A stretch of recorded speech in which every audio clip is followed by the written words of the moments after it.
샬롬 안정열 목사입니다. 오늘은 성경 통독 72일 차입니다. 오늘 함께 읽을 하나님의 말씀은 여호수아 3장에서 5장까지의 말씀입니다. 여호수아 3장입니다. 또 여호수아가 아침에 일찍이 일어나서 그와 모든 이스라엘 자손들과 더불어 시딤에서 떠나 요단에 이르러 건너가기 전에 거기서 유숙하니라. 사흘 후에 관리들이 진중으로 두루 다니며 백성에게 명령하여 이르되 너희는 레위 사람 제사장들이 너희 하나님 여호와의 언약궤 매는 것을 보거든 너희가 있는 곳을 떠나 그 뒤를 따르라. 그러나 너희와 그 사이 거리가 2000규빗쯤 되게 하고 그것에 가까이 하지는 말라. 그리하면 너희가 행할 길을 알리니 너희가 이전에 이 길을 지나보지 못하였음이니라 하니라. 여호수아가 또 백성에게 이르되 너희는 자신을 성결하게 하라. 여호와께서 내일 너희 가운데에 기이한 일들을 행하시리라. 여호수아가 또 제사장들에게 말하여 이르되 언약궤를 메고 백성의 앞서 건너라 하매 곧 언약궤를 메고 백성의 앞서 나아가니라. 여호와께서 여호수아에게 이르시되 내가 오늘부터 시작하여 너를 온 이스라엘의 목전에서 크게 하여 내가 모세와 함께 있었던 것 같이 너와 함께 있는 것을 그들이 알게 하리라. 너는 언약궤를 맨 제사장들에게 명령하여 이르기를 너희가 요단 물가에 이르거든 요단에 들어서라 하라. 여호수아가 이스라엘 자손에게 이르되 이리 와서 너희 하나님 여호와의 말씀을 들으라 하고 또 말하되 살아계신 하나님이 너희 가운데에 계시사 가나안 족속과 헷 족속과 히위 족속과 브리스 족속과 기르가스 족속과 아모리 족속과 여부스 족속을 너희 앞에서 반드시 쫓아내실 줄을 이것으로써 너희가 알리라. 보라, 온 땅에 주의 언약궤가 너희 앞에서 요단을 건너가나니 이제 이스라엘 지파 중에서 각 지파에 한 사람씩 12명을 택하라. 온 땅의 주 여호와의 궤를 맨 제사장들의 발바닥이 요단 물을 밟고 멈추면 요단 물 곧 위에서부터 흘러내리던 물이 끊어지고 한 곳에 쌓여 서리라. 백성이 요단을 건너려고 자기들의 장막을 떠날 때에 제사장들은 언약궤를 메고 백성 앞에서 나아가니라. 요단이 곡식 거두는 시기에는 항상 언덕에 넘치더라. 궤를 맨 자들이 요단에 이르며 궤를 맨 제사장들의 발이 물가에 잠기자 곧 위에서부터 흘러내리던 물이 그쳐서 사르단에 가까운 매우 멀리 있는 아담 성읍 변두리에 일어나 한 곳에 쌓이고 아라바의 바다 여매로 향하여 흘러가는 물은 온전히 끊어짐에 백성이 여리고 앞으로 바로 건널세. 여호와의 언약궤를 맨 제사장들은 요단 가운데 마른 땅에 굳게 섰고 그 모든 백성이 요단을 건너기를 마칠 때까지 모든 이스라엘은 그 마른 땅으로 건너갔더라. 여호수아 4장입니다. 그 모든 백성이 요단을 건너가기를 마침에 여호와께서 여호수아에게 말씀하여 이르시되 백성의 각 지파에 한 사람씩 12사람을 택하고 그들에게 명령하여 이르기를 요단 가운데 제사장들의 발이 굳게 선 그곳에서 돌 12를 택하여 그것을 가져다가 오늘 밤 너희가 유숙할 그곳에 두게 하라 하시니라. 여호수아가 이스라엘 자손 중에서 각 지파에 한 사람씩 준비한 그 12사람을 불러 그들에게 이르되 요단 가운데로 들어가 너희 하나님 여호와의 궤 앞으로 가서 이스라엘 자손들의 지파 수대로 각기 돌 한 개씩 가져다가 어깨에 매라. 이것이 너희 중에 표징이 되리라. 후일에 너희의 자손들이 물어 이르되 이 돌들은 무슨 뜻이냐 하거든 그들에게 이르기를 요단 물이 여호와의 언약궤 앞에서 끊어졌나니 곧 언약궤가 요단을 건널 때에 요단 물이 끊어졌으므로 이 돌들이 이스라엘 자손에게 영원히 기념이 되리라 하라 하니라. 이스라엘 자손들이 여호수아가 명령한 대로 행하되 여호와께서 여호수아에게 이르신 대로 이스라엘 자손들의 지파의 수를 따라 요단 가운데에서 돌 12를 택하여 자기들이 유숙할 곳으로 가져다가 거기에 두었더라. 여호수아가 또 요단 가운데 곧 언약궤를 맨 제사장들의 발이 선 곳에 돌 12를 세웠더니 오늘까지 거기에 있더라. 또 여호와께서 여호수아에게 명령하사 백성에게 말하게 하신 일 곧 모세가 여호수아에게 명령한 일이 다 마치기까지 궤를 맨 제사장들이 요단 가운데에 서 있고 백성은 속히 건넜으며 모든 백성이 건너기를 마친 후에 여호와의 궤와 제사장들이 백성의 목전에서 건넜으며 르우벤 자손과 갓 자손과 므낫세 반 지파는 모세가 그들에게 이른 것 같이 무장하고 이스라엘 자손들보다 앞서 건너갔으니 무장한 4만 명 가량이 여호와 앞에서 건너가 싸우려고 여리고 평지에 이르니라. 그날에 여호와께서 모든 이스라엘의 목전에서 여호수아를 크게 하심에 그가 생존한 날 동안에 백성이 그를 두려워하기를 모세를 두려워하던 것 같이 하였더라. 여호와께서 여호수아에게 말씀하여 이르시되 증거궤를 맨 제사장들에게 명령하여 요단에서 올라오게 하라 하신지라. 여호수아가 제사장들에게 명령하여 이르기를 요단에서 올라오라 하매 여호와의 언약궤를 맨 제사장들이 요단 가운데에서 나오며 그 발바닥으로 육지를 밟는 동시에 요단 물이 본 곳으로 도로 흘러서 전과 같이 언덕에 넘쳤더라. 첫째 달 10일에 백성이 요단에서 올라와 여리고 동쪽 경계 길갈에 진침해 여호수아가 요단에서 가져온 그 12돌을 길갈에 세우고 이스라엘 자손들에게 말하여 이르되 후일에 너희의 자손들이 그들의 아버지에게 묻기를 이 돌들은 무슨 뜻이니까 하거든 너희는 너희의 자손들에게 알게 하여 이르기를 이스라엘이 마른 땅을 밟고 이 요단을 건넜음이라.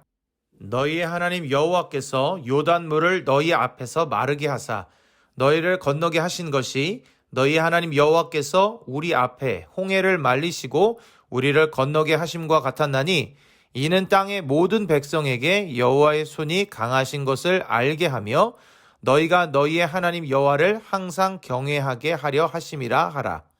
여호수아 5장입니다. 요단 서쪽의 아모리 사람의 모든 왕들과 해변의 가나안 사람의 모든 왕들이 여호와께서 요단물을 이스라엘 자손들 앞에서 말리시고 우리를 건너게 하셨음을 듣고 마음이 녹았고 이스라엘 자손들 때문에 정신을 잃었더라. 그때 여호와께서 여호수아에게 이르시되 너는 부싯돌로 칼을 만들어 이스라엘 자손들에게 다시 할례를 행하라 하시매 여호수아가 부싯돌로 칼을 만들어 할례산에서 이스라엘 자손들에게 할례를 행하니라. 여호수아가 할례를 시행한 까닭은 이것이니 애굽에서 나온 모든 백성 중 남자 곧 모든 군사는 애굽에서 나온 후 광야길에서 죽었는데 그 나온 백성은 다 할례를 받았으나 다만 애굽에서 나온 후 광야길에서 난 자는 할례를 받지 못하였음이라. 이스라엘 자손들이 여호와의 음성을 청종하지 아니하므로 여호와께서 그들에게 대하여 맹세하사 그들의 조상들에게 맹세하여 우리에게 주리라고 하신 땅 곧 젖과 꿀이 흐르는 땅을 그들이 보지 못하게 하리라 하시매 애굽에서 나온 족속 곧 군사들이 다 멸절하기까지 40년 동안을 광야에서 헤매었더니 그들의 대를 잇게 하신 이 자손에게 여호수아가 할례를 행하였으니 길에서는 그들에게 할례를 행하지 못하였으므로 할례 없는 자가 되었음이었더라. 또 그 모든 백성에게 할례 행하기를 마침에 백성이 진중 각 처소에 머물며 낫기를 기다릴 때에 여호와께서 여호수아에게 이르시되 내가 오늘 애굽의 수치를 너희에게서 떠나가게 하였다 하셨으므로 그곳 이름을 오늘까지 길갈이라 하느니라. 또 이스라엘 자손들이 길갈에 진쳤고 그달 14일 저녁에는 여리고 평지에서 유월절을 지켰으며 유월절 이튿날에 그 땅의 소산물을 먹되 그 날에 무교병과 볶은 곡식을 먹었더라. 또 그 땅의 소산물을 먹은 다음 날에 만나가 그쳤으니 이스라엘 사람들이 다시는 만나를 얻지 못하였고 그 해에 가나안 땅의 소출을 먹었더라. 여호수아가 여리고에 가까이 이르렀을 때에 눈을 들어 본즉 한 사람이 칼을 빼어 손에 들고 마주 서 있는지라. 여호수아가 나아가서 그에게 묻되 너는 우리를 위하느냐 우리의 적들을 위하느냐 하니 그가 이르되 아니라 나는 여호와의 군대 대장으로 지금 왔느니라 하는지라. 여호수아가 얼굴을 땅에 대고 엎드려 절하고 그에게 이르되 내 주여 종에게 무슨 말씀을 하려 하시나이까. 여호와의 군대 대장이 여호수아에게 이르되 내 발에서 신을 벗으라. 내가 선 곳은 거룩하니라 하니 여호수아가 그대로 행하니라. 아멘. 오늘의 말씀에는 이스라엘 백성들이 요단강을 건넌 이야기와 이를 기념하기 위하여 길갈에 12개의 돌을 세운 이야기, 길갈에서 행한 할례와 유월절의 이야기가 기록되어 있습니다. 40년 전에 출애굽 세대들은 첫 장애물이었던 홍해를 건너게 하시는 하나님을 경험했습니다. 그리고 40년이 지난 지금 가나안 땅에 들어가게 될 만나 세대들은 첫 장애물인 요단강을 건너게 하시는 하나님을 경험합니다. 이번에는 여호수아가 하나님의 명령을 받아 이를 시행합니다. 먼저 하나님의 언약궤를 맨 제사장들이 앞장섰습니다. 제사장들의 발이 요단에 들어서자 요단강 물은 한 곳에 쌓이며 멈추었고 백성들은 요단강을 마른 땅으로 건넜습니다. 하나님께서는 이 사건을 통해 하나님의 약속을 구체화하는 사명을 가진 여호수아를 세워주시고 격려해 주셨습니다. 요단강을 다 건넌 후 여호수아는 각 지파에서 한 사람씩 12명을 택하여 요단강에서 돌 하나씩을 취하게 하고 그 돌을 길갈 땅에 세웠습니다. 하나님께서 요단강을 마른 땅으로 건너게 하셨던 일을 기념하고 후손들에게도 이 사실을 알려주기 위함이었습니다. 이제 본격적으로 가나안 시대가 펼쳐집니다. 이를 위해 이스라엘 백성들은 광야 40년 동안에 행하지 못했던 할례를 다시 행하였고 약속의 땅에서의 첫 유월절도 지켰습니다. 이로써 이스라엘 백성들은 약속의 땅에 들어가기 전 다시 한번 자신들의 정체성을 확고하게 했습니다. 오늘의 말씀을 통해 하나님을 더욱 분명하게 알게 하시기 위해 이스라엘에게 자신의 능력을 나타내신 하나님의 사랑과 은혜를 봅니다. 그리고 그 사랑과 은혜를 잊지 않기를 바라시는 하나님의 마음 또한 느낄 수 있습니다. 먼저 하나님께서 이스라엘에게 자신의 능력을 나타내시는 것은 이를 통해 자신을 믿고 의지할 수 있도록 하시기 위함입니다. 약속을 이루어 가시는 하나님의 능력을 경험함을 통해 자신들이 믿고 있는 그 약속이 분명히 이루어질 수 있음을 확신하도록 하시는 것입니다. 믿음의 눈으로 약속의 땅을 바라보며 나아가는 가운데 하나님이 함께 하신다는 것을 더욱 분명히 알게 하시며 이 모든 것을 가능하게 하시는 전능하신 하나님을 경외할 수 있도록 이러한 능력을 보여주신 것입니다. 그런데 이 모든 것은 하나님의 사랑에서부터 시작된 한없는 은혜라고 할 수 있습니다. 그런 사랑과 은혜의 하나님은 이스라엘 백성들이 이러한 사건들을 잊지 않기를 바라셨습니다. 하나님께서 보여주신 사랑과 은혜를 잊지 않고 약속의 땅에서도 그 하나님만을 섬기며 그 뜻 안에서 살기를 바라셨던 것입니다.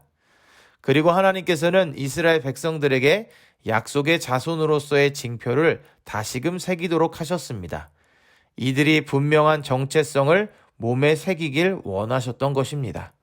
세계가 모두 하나님께 속하였지만 특별히 선택하여 세우신 제사장 나라의 거룩한 백성으로서의 정체성을 새롭게 하시려는 마음이셨습니다. 하나님의 자녀들에게는 하나님의 은혜와 사랑을 경험하는 일도 중요하고 그것을 잊지 않는 것도 중요합니다. 더불어 그 모든 과정 속에서 자신들의 정체성을 분명히 하는 것도 중요합니다. 사랑하는 형제자매 여러분, 오늘을 살아가는 우리들에게도 여러 모양으로 하나님은 은혜와 사랑을 경험하게 하십니다. 오늘의 말씀의 이야기처럼 눈에 보이는 초자연적인 현상은 예전보다 드물게 일어나지만 하나님께서는 눈에 보이지 않는 가운데서도 여전히 큰 사랑과 은혜를 베풀고 계십니다. 우리는 이미 많은 부분 그러한 은혜와 사랑을 누리고 있습니다. 이 사랑을 경험한 우리들은 그 경험을 잊지 말고 하나님의 자녀로서의 정체성을 분명히 하며 더욱 하나님을 믿고 의지하며 살아갈 수 있어야 할 것입니다. 오늘도 읽은 말씀을 기억하며 승리하는 귀한 하루가 되기를 소망합니다.